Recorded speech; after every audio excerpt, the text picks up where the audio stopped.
स्वागत करते हैं आप सभी का हमारे इस वीडियो में।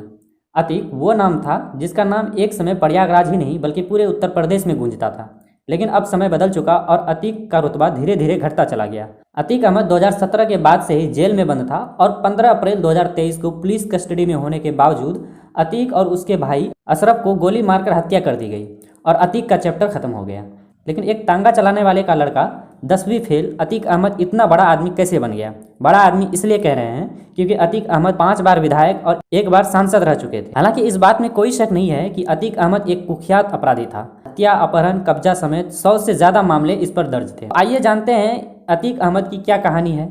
इससे पहले अगर आप चैनल को सब्सक्राइब नहीं किए हैं तो सब्सक्राइब कर लीजिए। अतीक का जन्म 10 अगस्त 1962 में प्रयागराज के चकिया मोहल्ले में हुआ था। इसका परिवार बेहद गरीब था। इसके पिता का नाम फिरोज अहमद था जो तांगा चलाकर अपने परिवार का खर्चा चलाता था। फिरोज अहमद थोड़ा बहुत झगड़ालू मिजाज के जरूर थे, लेकिन उस पर किसी भी प्रकार के आपराधिक मामला दर्ज नहीं था और न ही उसकी ऐसी छवि थी। लेकिन बेटा अतीक बदमाशी पर ज़्यादा फोकस करता था। इसका नतीजा ये हुआ कि अतीक 10वीं में फेल हो गया। पढ़ने में कुछ खास रुचि तो नहीं था, लेकिन जल्द ही अमीर बनने का सपना बहुत था। 10वीं में फेल होने के बाद अतीक मोहल्ले के बदमाशों के संगत में आ गया और धीरे धीरे ये 17-18 साल का लड़का किसी भी प्रकार के अपराध से भयमुक्त हो चुका था। साल बीतता गया और इस नाबालिग से बालिग हुए अतीक अहमद का क्राइम ग्राफ भी बढ़ता चला गया। शुरुआत में कोयले की चोरी करता था और धीरे धीरे कोयले का अवैध कारोबार चलाने लगा। अपराध जगत में अतीक का दबदबा तो थोड़ा बहुत होने लगा था, लेकिन अभी तक कोई बड़ी पहचान नहीं थी। उस वक्त इलाहाबाद शहर में चांद बाबा का दौर था।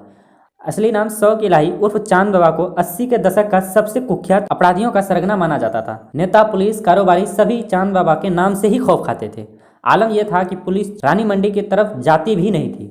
अतीक अहमद भी चांद बाबा के गिरोह में शामिल हो गया और 1985-86 तक चकिया और आसपास के इलाकों में ठीक ठाक गैंगस्टर के रूप में माना जाने लगा, जबकि शहरों में चांद बाबा का दबा कायम था।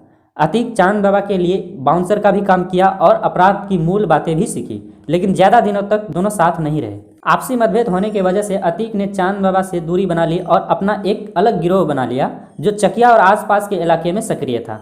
अतीक और उसका गिरोह का नेटवर्क बढ़ने लगा। उधर अपराध की दुनिया में अतीक का बढ़ता दबदबा चांद बाबा को रास नहीं आ रही। यही वजह था कि अतीक और चांद बाबा में कई बार गैंगवार हो चुका था। इसी बीच अतीक किसी पुराने मामले में जेल चला गया। जेल जाते ही पुलिस ने अतीक के खिलाफ ताबड़तोड़ कार्रवाई शुरू कर दी। इसका असर ये हुआ कि लोगों में अतीक के प्रति सहानुभूति पैदा हो गई। लोगों में सहानुभूति पैदा होने की बड़ी वजह ये थी, अतीक लोगों की समस्याओं का समाधान करते थे। आपसी विवाद, थाना पुलिस, कोर्ट कचहरी, गरीब लड़कियों की शादी जैसे मामलों को आसानी से सुलह करवाते थे। अतीक को समझ में आ चुका था कि अब बचने के लिए कुछ और करना होगा जिससे प्रशासनिक फ़ायदा मिल सके। 1 साल बाद जेल से बाहर आते ही अतीक ने लोगों की सहानुभूति का फायदा उठाया और राजनीति में कूद गया। 1989 में यूपी विधानसभा का चुनाव था और इलाहाबाद पश्चिमी सीट से अतीक ने निर्दलीय पर्चा भर दिया। लेकिन इस चुनाव में अतीक के सामने था चांद बाबा, जो खुद इसी सीट से विधायक बनने के इच्छुक थे। उन्होंने अतीक को पर्चा वापस लेने को कहा, लेकिन अतीक नहीं माने। इस चुनाव में अतीक बड़ी अंतर से जीता, लेकिन नतीजा घोषित होने से पहले काउंटिंग वाले दिन ही अतीक और चांद बाबा के गुटों के बीच भीषण गैंगवार हुई। इसी गैंगवार में चांद बाबा की मृत्यु हो गई। उधर चुनाव के नतीजे भी घोषित हो गए और अतीक अहमद विधायक चुन लिए गए। इस हत्या में अतीक अहमद पर कोई मामला दर्ज नहीं हुआ, बल्कि चांद बाबा की मौत के पीछे गैंग की मुठभेड़ को कारण बताया गया।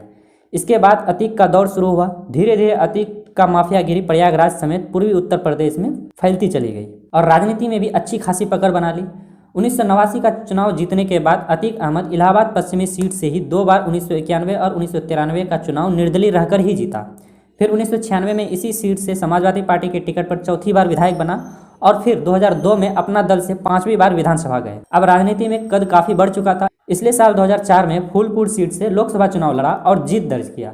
फूलपुर से लोकसभा चुनाव जीतना कोई ऐसी वैसी बात नहीं थी, बल्कि ये वो सीट थी जहां से 2 प्रधानमंत्री लोकसभा चुनाव जीते थे। साल 2004 में लोकसभा चुनाव जीतने के बाद अतीक अहमद के लिए राजनीति में एक बड़ा टर्निंग पॉइंट तब आया जब उसे विधायकी छोड़ना पड़ा। अतीक अहमद की विधायकी वाली सीट पर उपचुनाव होना था। इस चुनाव में अतीक ने अपने भाई अशरफ को उतारा और अशरफ के सामने बीएसपी के टिकट पर राजू पाल खड़े थे। राजू पाल की भी कोई साफ सुथरी छवि नहीं थी, बल्कि उसकी भी ठीक ठाक गुंडे वाली छवि थी। यानी आप कह सकते हैं कि उस वक्त उत्तर प्रदेश में अपराधियों राजनीतिकरण जोर शोर से चल रहा था। राजू पाल की पहचान अतीक अहमद जितनी नहीं थी, इसलिए अतीक को यकीन था कि उसका छोड़ा हुआ सीट पर उसका भाई ही चुनाव जीतेगा, लेकिन ऐसा हुआ नहीं। आखिर में राजू पाल ने बाजी मार ली।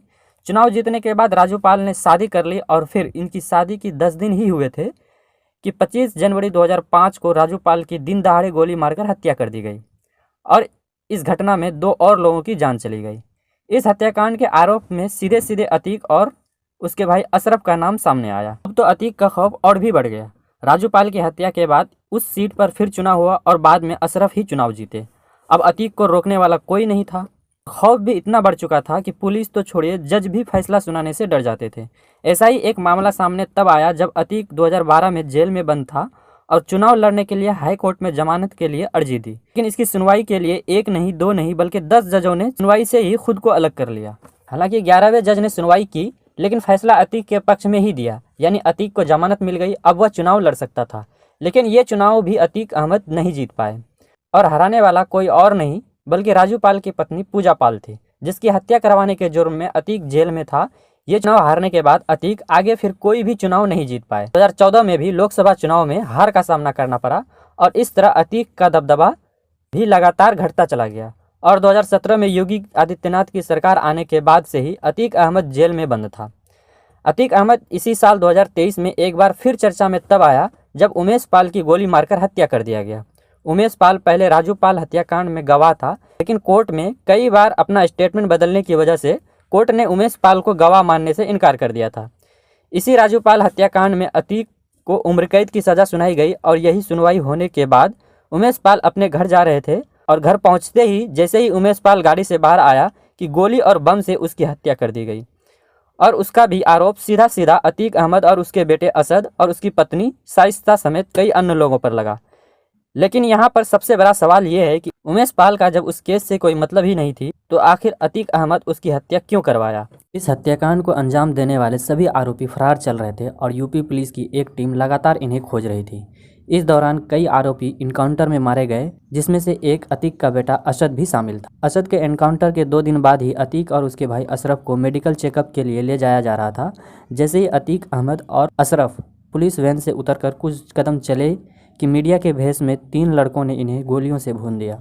गोलियां चलते ही अतीक अहमद और अशरफ दोनों ही वहीं ढेर हो गए और तीनों शूटरों ने जय श्री राम के नारे लगाते हुए सरेंडर कर दिया।